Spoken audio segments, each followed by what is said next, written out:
Hello everyone, Eric here, also known as the Nascent Nimrod, and once again I've been brought before you due to a small piece of news that I think warrants further analysis.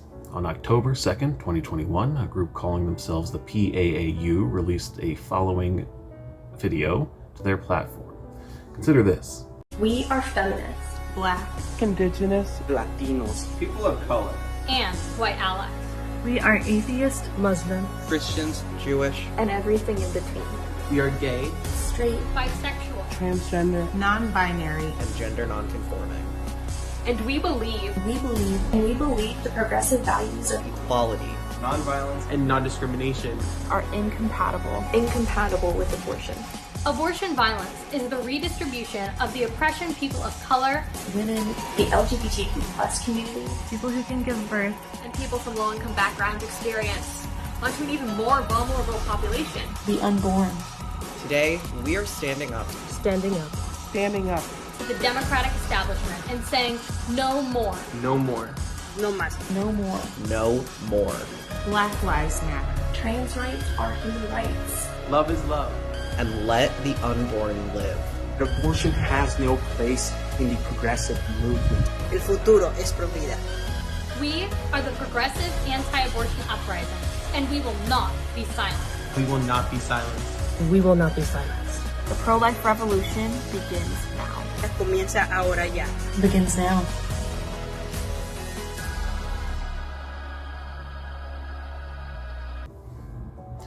To be clear, they are a group of people who identify as progressive but are staunchly anti-abortion, and I feel safe saying anti-choice as well.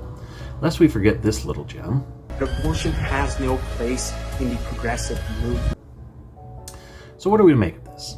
Many have said that the video is some sort of psyop, orchestrated by the CIA. Still others think it is a propaganda put forth by some right-wing think tank or another.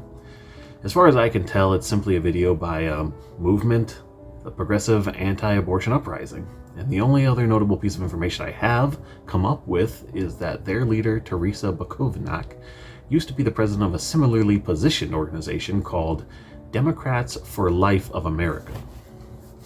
Regardless of the origins of this video, however, I would like to more closely examine the actual argumentation used and see whether or not it holds weight.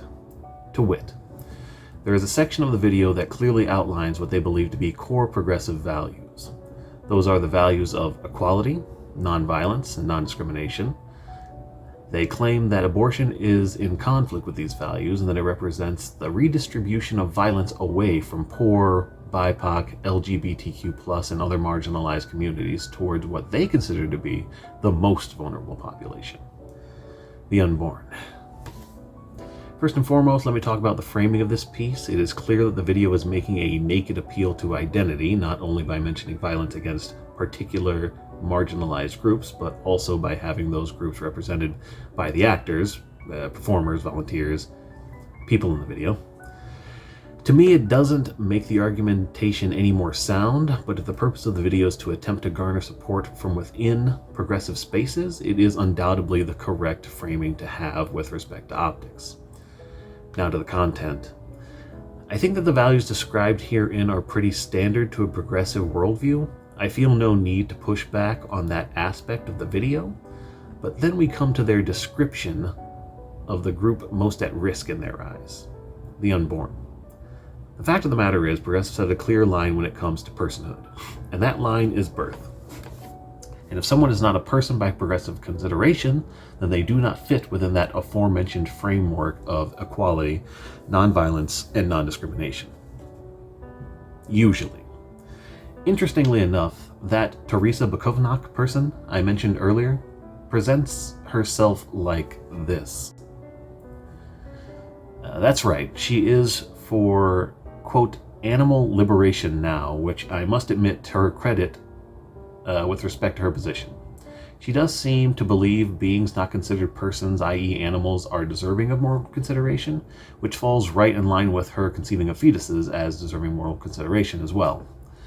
As a matter of fact, many, I would hazard to say, progressives sport more vegans and animal rights activists amongst their ranks than any other mainstream political movement.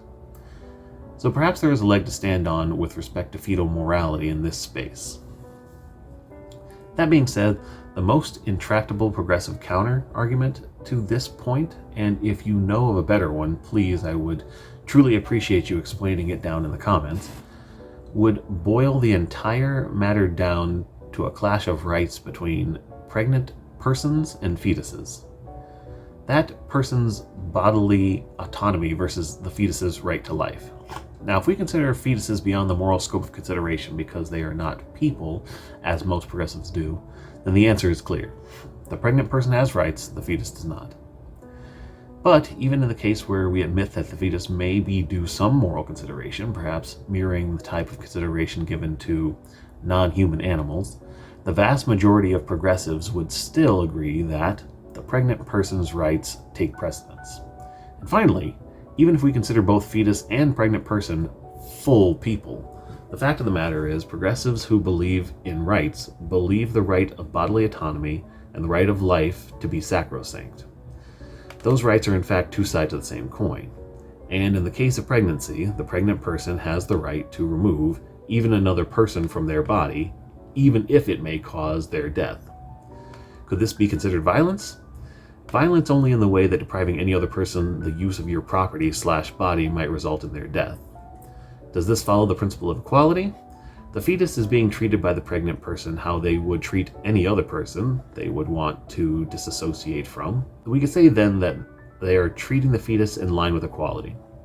Is it discriminatory? The discrimination here is against a person in the process of taking bodily resources from another, not by any other factor. In other words, they are being discriminated against not by virtue of their characteristics, but by virtue of their actions they are taking, which most progressives agree is a tolerable basis for discrimination.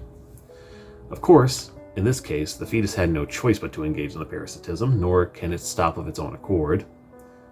But in short, progressives in general believe that fetuses are not people, and therefore no moral consideration can be made for them that supersede the moral considerations given to pregnant people. And even if a progressive were to believe that fetuses were people, they would have to admit that the interplay of right to life, bodily autonomy, and freedom of association results in the legal and moral freedom of a pregnant person to choose to at least no longer be pregnant. So, where are we with respect to the video? I can only say that the people who speak in it are not progressives, or at least misrepresent the position. They bring up points worth considering, but I do not think their argumentation is sufficient to warrant a change in progressive thinking, nor do I think they will be successful in their aim to outlaw abortion. Well, that's all I have to say on the matter. For now, please subscribe if you like this content, and most importantly, if you have a differing viewpoint on this topic, or just a critique of the video, please leave a comment down below. Have a good day.